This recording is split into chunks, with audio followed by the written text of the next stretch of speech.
राज्यात आज आहे 1 जुलै 1, 2, 3 जुलै दरम्यान राज्यात भाग बदलत पूर्व विदर्भ, पश्चिम विदर्भ, मराठवाड्यामध्ये पूर्व 6 5 11 जिल्ह्यात पूर्व आणि पश्चिम विदर्भात भाग बदलत पाऊस पडणार आहे। मराठवाड्यात देखील पडणार आहे। सांगायचं झालं तर हा पाऊस बीड जिल्ह्यात देखील आहे, लातूर जिल्ह्यात देखील पडणार आहे, धाराशिव देखील जिल्ह्यात पडणार आहे, परभणी जिल्ह्यात देखील आहे, हिंगोली देखील आहे, म्हणून हा अंदाज आहे। पण राज्यात सांगायचं झालं तर नांदेड जिल्हा, हिंगोली जिल्हा, वाशिम जिल्हा या ठिकाणी भाग बदलत पाऊस पडणार आहे, म्हणून हा अंदाज लक्षात म्हणजे 3 जुलैपर्यंत हा पाऊस पडणार आहे, म्हणून हा अंदाज लक्षात येतात। राज्यातल्या सर्व शेतकऱ्याला सांगू इच्छितो की जसे वेगवार बसेल तसे शेतीचे कामं करत राहा। पाऊस दररोजच पडत राहणार आहे, म्हणजे एकदम असा बंद काही होणार नाही, म्हणून सर्व शेतकऱ्यांनी हा अंदाज लक्षात घ्यायचा।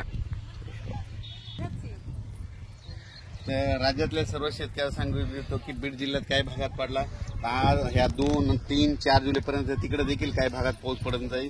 त्याच्यानंतर नगर जिल्ह्यात देखील आज बऱ्याच ठिकाणी पाऊस पडत जाईल। म्हणजे सांगायचं झालं तर पाऊस दररोजच वेगवेगळ्या भागात पडणार आहे, सर्वदूर असं सगळीकडे सारखा पडणार नाही, भाग बदलत पडणार आहे, म्हणून हा अंदाज लक्षात घ्यायचा।